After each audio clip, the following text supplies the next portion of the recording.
Can you hear us, Stephen? No. Yep. Can you? You can hear us. Thanks. Just Matt, you're there. You can hear us. Right. Just like to welcome everyone to the meeting. I think we're all no apologies. Any apologies? No apologies. Any declarations of conflict of interest? None of that. We'll move on to the agenda. First one is we've only got two items really, and the Three Waters Assets and Project Manager is going to fill us in on those. It's Aaron, is it? Jason, sorry. Thank you, Mr. Chair. I think the cover report's self-explanatory, but we've got Matt Bayliss online to sort of take us through where those two key projects are at in terms of the Matau River Crossing project and the Gore and Matoda wastewater treatment plant consent renewals. So, Matt, if you're happy to give us an update. Yeah, sure. Thanks, Jason. You can hear me right? Yeah, in terms of the Matau River Crossing project, we're obviously starting to reach a critical point in that project where we're expecting Hadley and Brunton to provide their detailed design cost risk assessment for the directional drilling aspect of the work.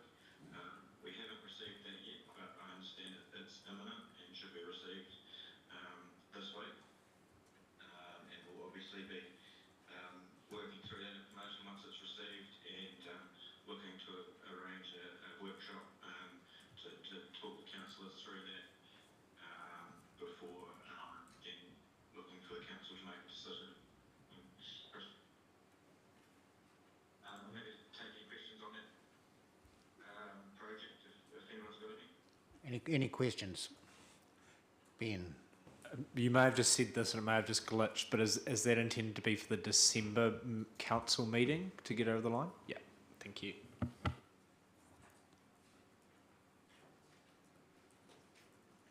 Andy, any? Yeah, thank you, Mr. Chair. Are we guaranteed to get this week, or are we still looking at more delays? Because all I read is delays in here. Matt? Through the chair, it is, yes, we've had obviously having regular conversations with the contractor, and they were just waiting on some final aspects of the pricing before sending it through to us. So I believe it is very close. Yeah, I do understand that there has been some delays, and it's, I guess, a balancing act between trying to get it done as quickly as possible, but making sure that we don't miss any key steps and make sure that we go through a thorough and robust process to make sure the work's completed successfully. Thank you. Joe? Through you, Mr. Chair. With this delay, if we end up going over the time frame having the system implemented, what's the risk to us there, and where does the risk or where does the liability then fall? Question for Jason. Yeah, through the chair, I think in terms of the liability, we're keeping also in regular touch with Taumata Arawa. They've just recently reached out around progress. So as we've sort of discussed in previous meetings, if we're shown to be moving towards getting that compliance done, then I think we're going to have an element of flexibility there. I think the key is, should we get to a point where council feels a need to change direction or weren't satisfied with that, we could complete it, or we came through an issue in terms of construction and couldn't complete it, for example, then we would have less flexibility around that. So at the moment, we just, again, think it's about having those regular conversations, keeping everybody updated on where we're at, and we still have a little bit of time on our side too in terms of that, but we obviously don't want to be doing significant changes of direction because that will put us sort of back a bit. But Again, another reason why, as Matt outlined,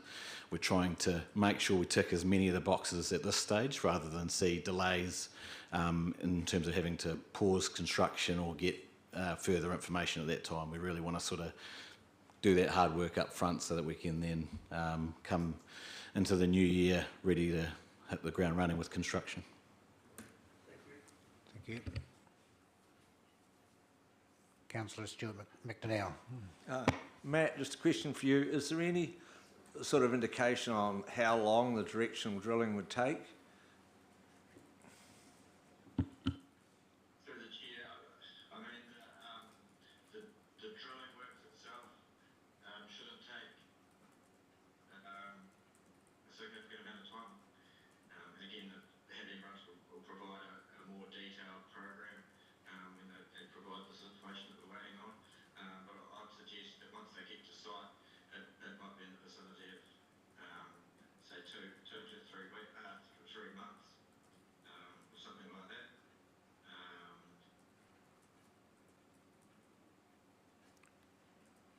Does that answer your question?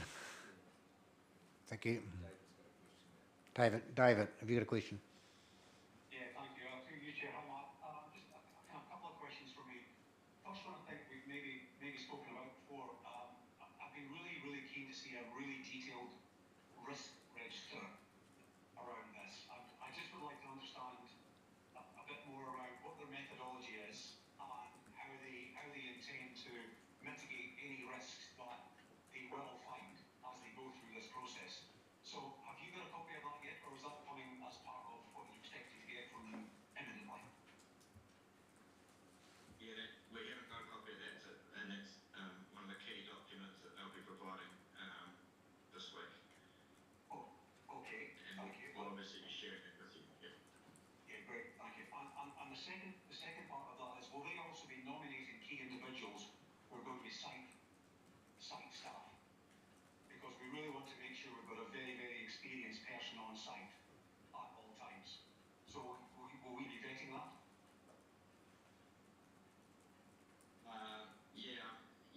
I suspect so. David Brunton is our key, the key person that we're dealing with at the moment. He's obviously the part owner of the business, and I would expect him to be cool aspects of the project. And that I guess is something that we can clarify if required through this process. I'm sorry, Chair, just one last one. So just on that, so if it is David Brunton, has he got, pretty significant experience in running contracts such as this? Yeah, absolutely. So they obviously we've looked at their track record and capability, and they've completed a number of projects, probably of more significant scale and complexity than this. So in terms of capability, I really do believe that we're working with one of the best contractors in the country. So I guess I'm really quite comfortable that we've got the right contractor working on it. Thank you. Councillor Neville Phillips. Thank you, Mr. Chairman. It's not so much a question, but just a statement that I'm looking forward to 7 years in December. So I'm looking forward to seeing the contract, see what it's going to be like, and as every councillor knows what my views are about Under the River. I wait with interest to see what it's going to actually physically cost. Councillor Andy Fraser. Thank you, Mr. Chair. My only concern, and I mentioned it before, was delays. What if we're delayed another month? That surely must change that from an orange to a red, particularly in timeframes. What is the plans around that? Matt, have you got an answer for that one?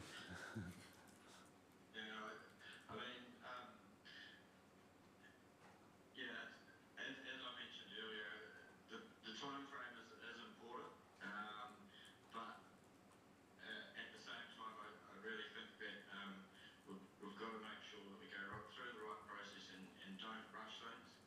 And if it takes a little bit longer,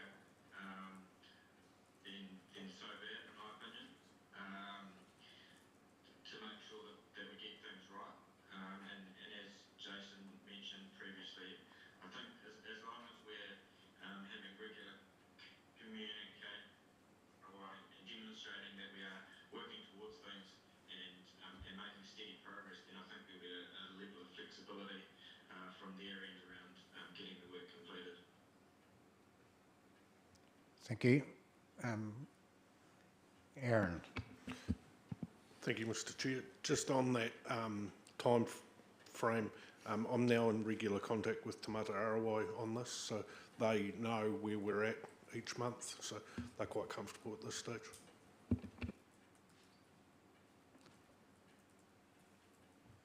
Councillor Joe Stringer. Through Mr Chair. So just, I'm pretty sure it's been said before, but Hilbury Ave is all ready to go. So once the water's under the river and plumbed up, we're live and running.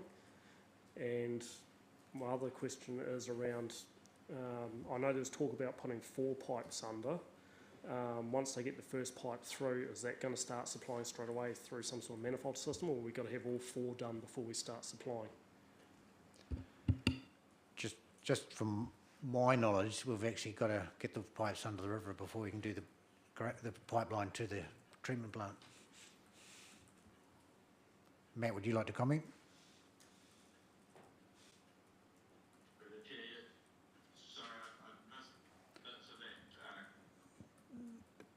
The question is, no, the question really is, can we, once it's through the river with one hole, can we connect the water up? And I don't think so, because basically we're going to do the pipelines to the reservoir, back down to the river, and then back up to the reservoir. And that's not going to happen until we get the pipes under the river. Is that right?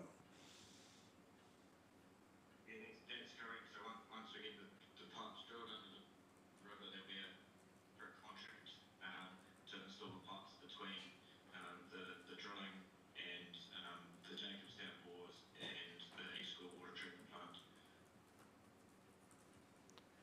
Question from Keith St. Val.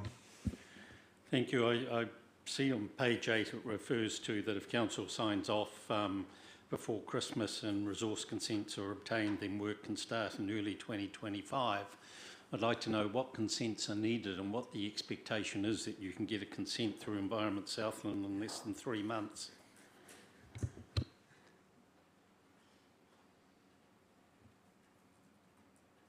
So there's consents required from Environment Southland, the Gore District Council, as well as bylaw approval through Environment Southland for working in the floodplain.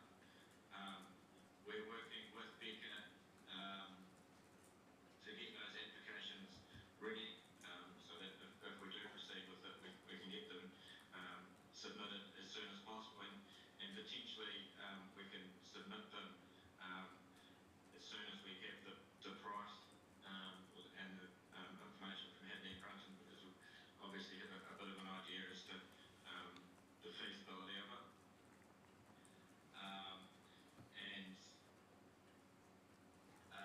The indications from Becca are that the consents shouldn't be too complicated to obtain, and I guess getting them before Christmas is possibly getting a bit tight now, but it shouldn't be too far after that, is the indication that we have.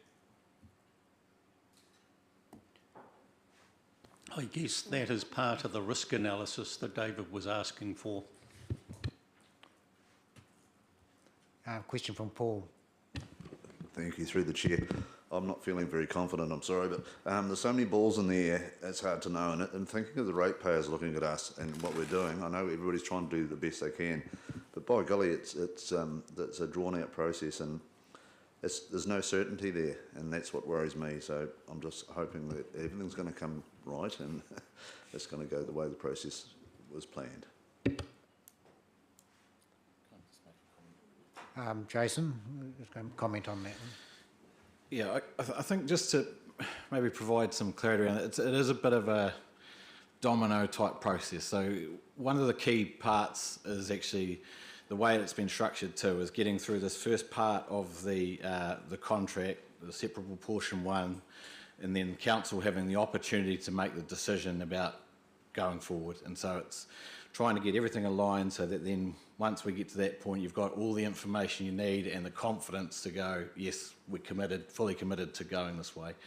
And so we completely understand that there's a lot of balls in the air, and that's because we're having, again, we're being very careful about the spend of ratepayer funds on this, i.e.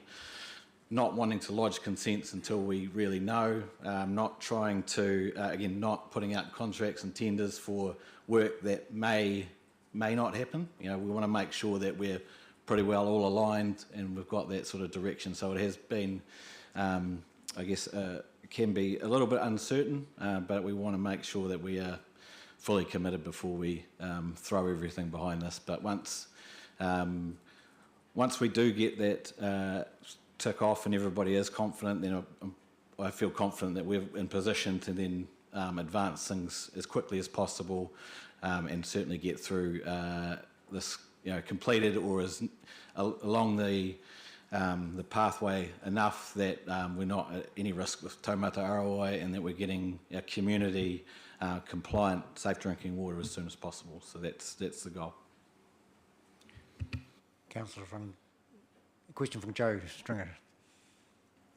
Thanks, Jason.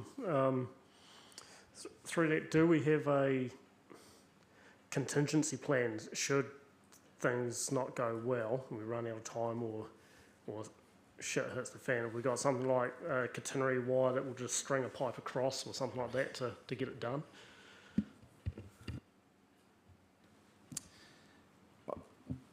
Through the chair, I think it's important to note that we made the decision to go down this road, and so we're fully sort of committed at this stage. And again, the temporary solution is that we still are able to operate and provide water at the moment. So it's not like water won't be supplied, but we want to make sure that we're fully compliant, and that's the thing. And I think we're still in a better position than a lot of other councils. This is just the final tick in terms of our strategy to provide water. And so this is, although a big step, you know, we're sort of talking about the last 35% of our community. So we're there. We've got some flexibility, and we can, if for some reason we decide that it's not the right way to go, or there is a significant issue, you know, we'll continue to think about that. But we don't want to sort of pour too much time and resource. And it's got to be. We certainly probably won't look at a temporary option like that. If we're going to do it, we want to do it once, do it right. So that's the. Any further questions? Thanks.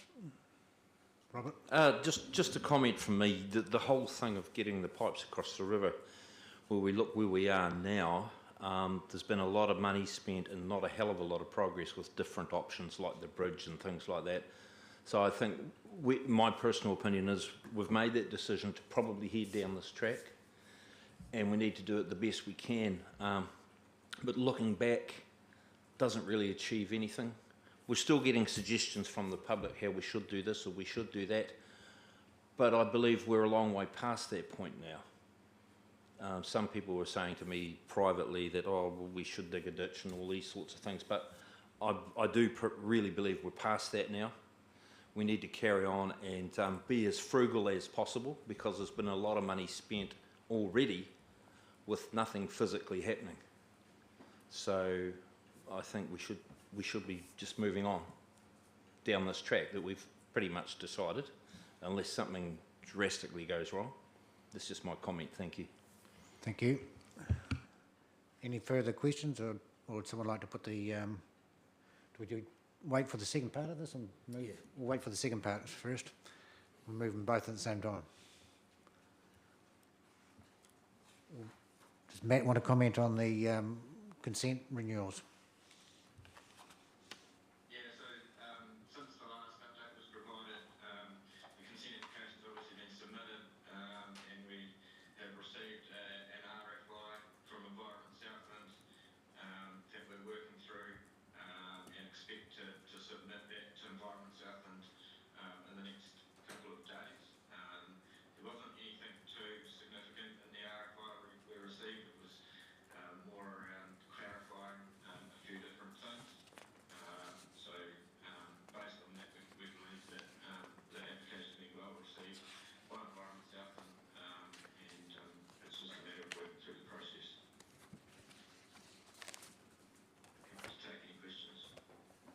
Paul, your first question. Thank you, through the chair. John, you know what I'm going to ask. The public are asking why does it cost so much, and the ratepayers have got every right to. why is it such a convoluted process, and why is there such a cost to it? Is there a breakdown of this that people can see? Because it's not just the council here, is it? There's a lot more to it. It seems exorbitant to me, but tell me if I'm wrong, but the people are asking and they need to know why. The Chair, can I just clarify, are you talking about the cost for the application or the cost for the actual upgrades? The consent application here we're looking at.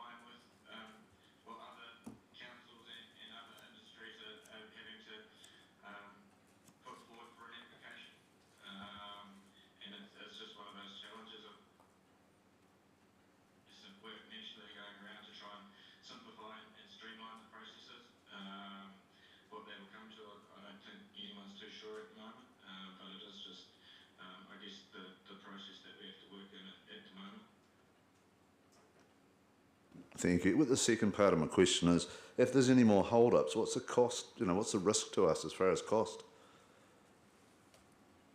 I know it's a bit of a question's hard to answer, but people are wanting to know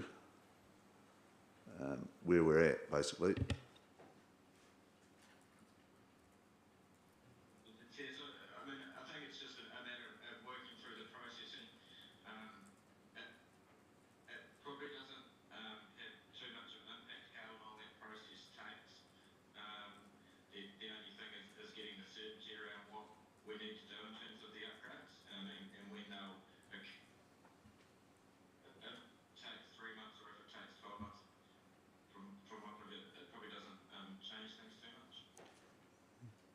Jason, do you want to comment? No, that's all really. I was just going to support that too. There's a bit of process back and forth here with Environment Southland in terms of, to the point too, where we've sort of been asked to sort of think about conditions of consent. So we'll be looking to work through that alongside our consultants. But again, it's a pretty technical type of consent. It's not as straightforward as it used to be, and there's a lot of specific expertise that you need to go into these processes, and sort of in terms of what Matt's saying, it does create a bit of cost up front, but it's as we've seen with some of the other projects, and you're still seeing around the country actually, if you try and shortcut these consents, you just get declined them, and that's a worse cost as pouring money into something and then having to come back and do it all again. So we're about trying to get out the back end of this process now, actually get a consent that allows us to then discharge, and we've got a pretty good process, I think, given some of the uncertainty about trying working with a pilot, particularly for Gore, to advance this discharge via land into the Mataura. And so again, we've got options in front of us that we just need to work through with the regional council, and hopefully again come out the other end with a good outcome for our community.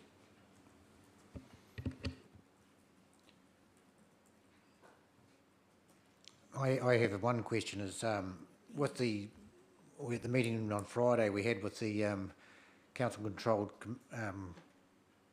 companies, is the rules are going to change. The central government are bringing out rules, and they'll probably have some sort of an idea by March, but it may not be in law till about August.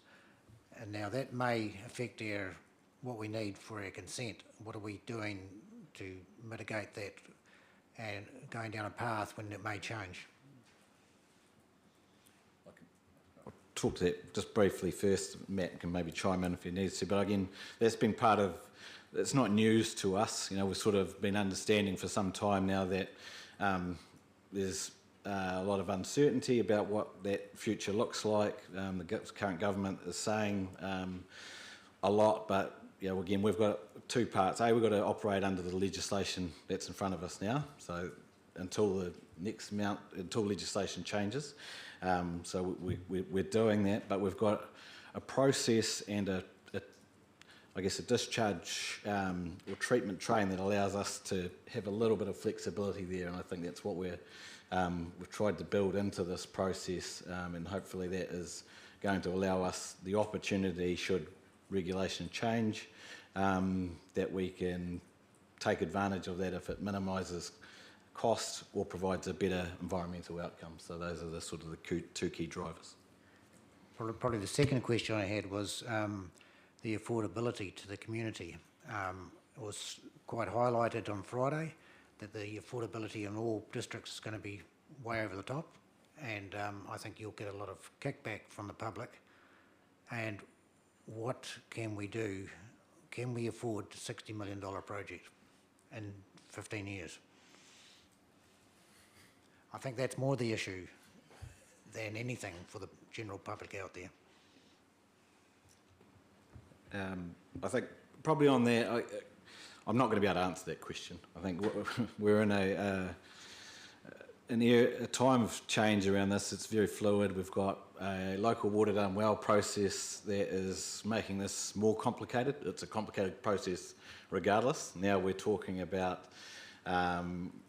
potentially having to consider whether or not we join a CCO with other councils. We've been through a previous reform process that took us down one path, and there's a number of bits and pieces that are moving, and I know not just at a staff level, but I know the mayors across the Otago Southern region are trying to work together to look at how we can do this, what's affordable, what's not, but there's certainly, it makes the job challenging, but I think we've got some flexibility in terms of how we've approached this project to hopefully take advantage of that if we can. Okay, a question from Councillor McDonnell.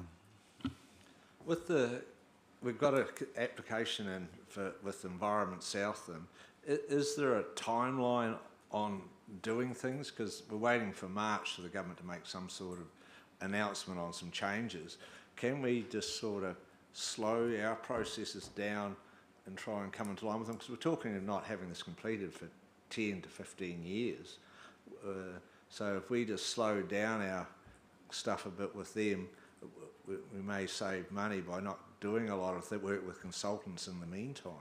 Because if we spend a whole lot of money and go down a track and the government says no, can we sort of, Christmas is coming up, can we sort of drag things out for 3 months without getting Environment South and too upset with us? That's my question. I think we are doing that. I think there's Matt and the team have developed a process. Like I said, we've got different parts of the upgrade that we need to do, and so I think we are a caution. I think there will be an element of caution too around that from the regional council in terms of the fact that legislation from their point of view is not overly certain. So I think we're both trying to sort of work through this sort of confusing type period together, but just go back and reiterating our steps, and you talked about the fact that we've sort of got a 10 to 15 year type completion date, so that's part of trying to understand the uncertain environment at the moment and what it may look like. And we are, again, this is not an overnight type process compared to sort of the previous project that we talked about. This is going to take a fair bit of back and forth with the regional council to lock in a long-term consent that meets their expectations and also provides something for our community that gives us some long-term certainty. So I don't think we're in any danger of having something approved before Christmas. So. The Mayor has got a question. Thank you, Chair. A couple of questions and a couple of comments. Just on that topic in particular, It's not particularly black and white, is it? It's not like if the standards change, we throw everything out and it's a waste of $1 million and we start from scratch. All of this work is good progress towards an overall consent. It's just what's in the consent will change slightly. Yeah, just kind of make that clear to the public that it isn't completely wasted. It'll just end up on the end cost, which may end up cheaper. We're still going to go through the consultation about what the solution actually looks like when government makes that choice. I just also wanted to make a comment about Councillor McPhail's comment before around the cost. I think to put it in context, this consent will be over a long period of time. You know, it is 20 to 30 years, you know, that we're looking at. So that $1 million that we're at the moment will definitely go up higher than that. Is stretched over a very long period for a very important consent. The question that I did have after that big ramble is, what was the RFI from Environment Southland and how onerous is that on the team? Question for Matt, is it? Might be for Aaron, no? Matt. Oh, Matt, sorry. I heard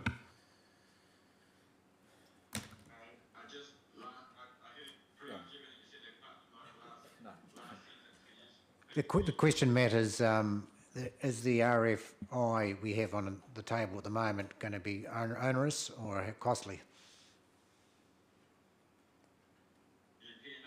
No, it's not. There was a number of questions, but they were reasonably straightforward to answer. They were more around clarification of a few different points, and there was obviously a substantial amount of information and various technical reports submitted, and some of the questions were merely just pointing them in the right direction of that information, rather than have to wade through every last detail of the various reports that we've put together. Thank you. Councillor Neville Phillips.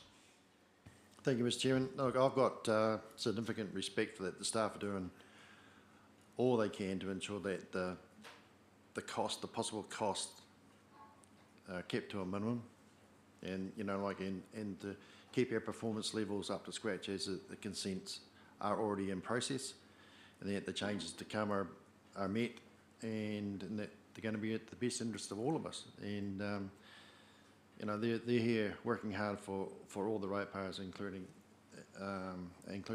themselves. And on that note, Mr. Chairman, I'd like to move the recommendation on page 6. Is there a seconder? Thank you, Councillor Andy Fraser. Any further discussion or debate or amendments? If not, I'll put the motion. All those in favour, please say aye. Aye. Against? It's carried. We'll move on to the second one, is a report from the YTI, is it? Right to apply. Aaron will comment on this one. Thank you, Mr. Chair. This is our annual compliance report that's sent off to the auditors, and every quarter I bring the quarterly report to you, so this is just the final version. Happy to take any questions. Question from Andy Fraser. Thank you, Mr. Chair. Just my reading through there, some of our non-complies were in relation to Anteno, people getting in touch via Anteno, and that being missed like at night. Is there any way that you can have a system that gets picked up, or is that just when it's read? Through you, Mr. Chair. So for the reports that come through on Anteno, there is a notification that's sent to the residents to say, if this is an urgent job, please call the council number, and that way it goes to the after hours service and then to the on-call operator.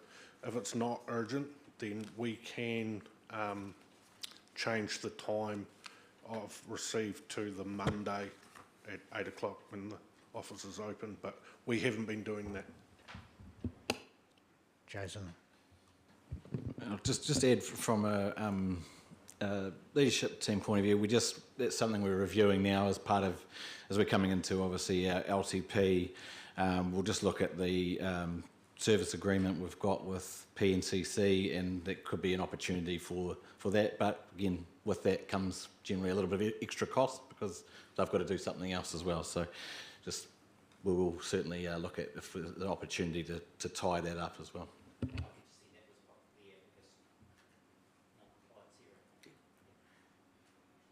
Any further question from Neville Phillips? Thank you, Mr. Chairman. I think that's the next report, but just a question from the Wire Company about the protozoa. And my concern is about Hilbury Ave. And I think we're meeting the measures, we've changed those measures, that it doesn't happen again, is that correct? Through you, Mr. Chair. So Matera's protozoa compliance rules, we've changed the way things are recorded there so we can pick up that UV. So if something does go astray in the filters, we are still covered under the UV rule, so we still have compliance. So, we've had a couple of episodes in the last sort of couple of months where that has been the case. Question from Keith Havel. So I'm a little worried by the heading at the top of page 22, and there's a word there that I thought we were trying to avoid for some time yet.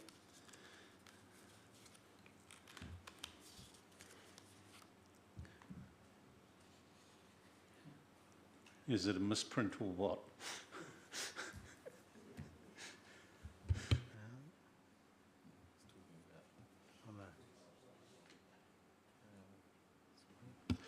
I'll get the report corrected. Thanks. Election. Elections, yes. Thank you. Neville. So, sorry for me to harp on, but I'm a little bit concerned about Hilbury Ave and the risk factor at Hilbury Ave and the inability to be able to monitor it in such a way as the two water plants from East Gore and Matera, and that we've got stringent measures in place until such time as it is compliant. Through you, Mr. Chair.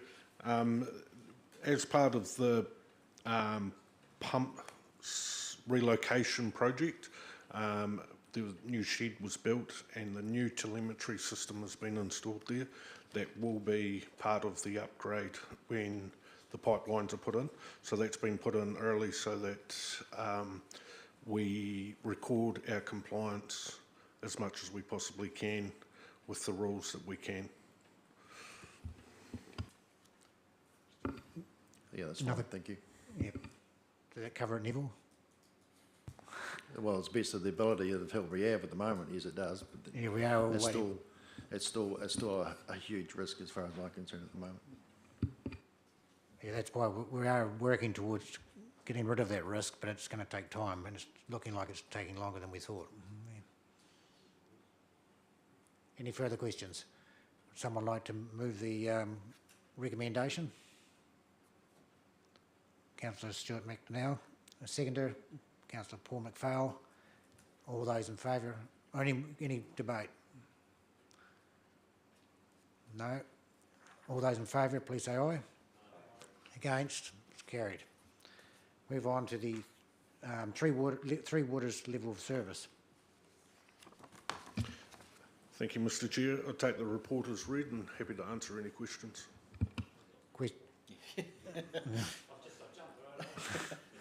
Councillor Neville Phillips.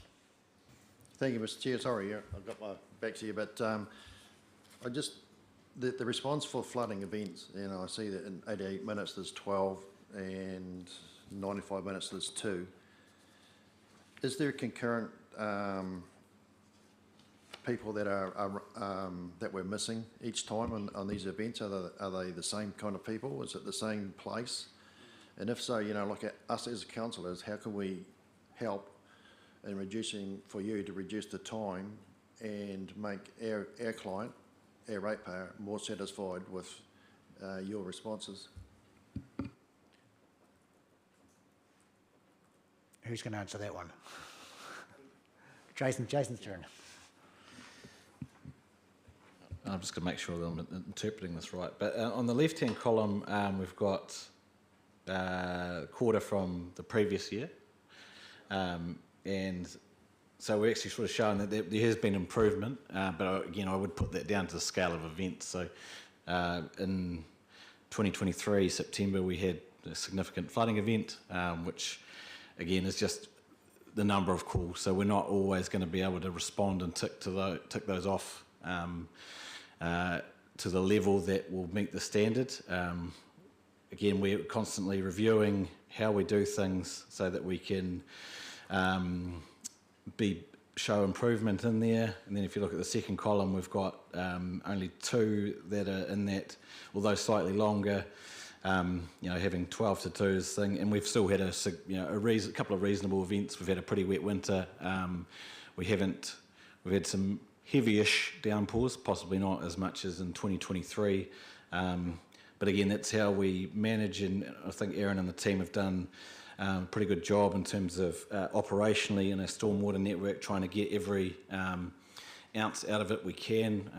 We've had some good success through condition assessment, so we're constantly looking at what we can do with the funding we have, but even things like conditions assessments, they're not overly cheap, and so we've got to try and balance that out. But we are working hard to make sure that we're on top of those things, and that when a flooding event does occur, like you said, Councillor Phillips, we know where the residents are that are constantly hit with those, and we're trying to make sure that we're connecting with them and looking after them in terms of having support and confidence in our council and operations staff. So, thanks. Question from the Mayor. Sorry? Oh, Neville, which one's going to go first? I just want to reply to that. Thanks, Neville. Yeah. Thanks, Mr. Chairman. Look, I just like thank you, Jason. The reason why I brought up this question was the mere fact is the people, our ratepayers see this report, they say, "What are you doing?" You've explained it in detail. The people watching and listening know that yes, we are on top of it, and you're doing something about it, and not just looking into a mirror. Thank you. We've probably got nothing to complain with compared to Spain. Mayor. Aaron's going to reply. Thank you, Mr. Chairman. I've had a quick recall, and one of those events was a 112-minute response time on a Saturday when our operators are enjoying their weekend. We have them on call, but to respond in 112 minutes for a minor event should be applauded, I think, unless we're going to go down the lines of having dedicated operators 7 days a week. Is that a comment from... No. My turn? A comment from Ben, thanks. Thank you, Chair. I don't know how the operators are enjoying their weekend in a flooding event, but good on them. I guess my question, it probably builds on Councillor Phillips's question a little bit of, and this might be better suited for the LTP, but is that target realistic? I mean, we're looking at an average of half an hour over that target most times. Is it just an unrealistic target? I know the team are working really hard. It seems like, I mean, in a flooding event, is that going to be realistic? There's a lot of people to respond to when we have heavy downpours, so we've only got a small team. Thanks. Aaron's going to comment. Through you, Mr. Chair, we don't set that target. That is a DIA set target, so... Right. Fair enough. So DIA know how our flooding events work and how much rain is falling, and that's good to know. That's really helpful from them. Thanks. Thank you.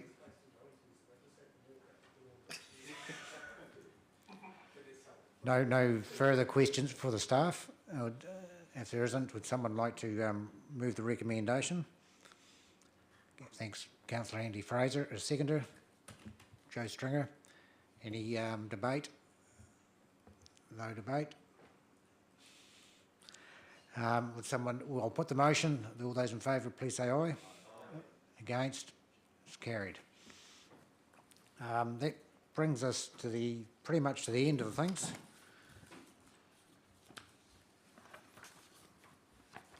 No other comments around the table. If not, I would move that we close the meeting and thank the people online for anticipating and for the visitors in the back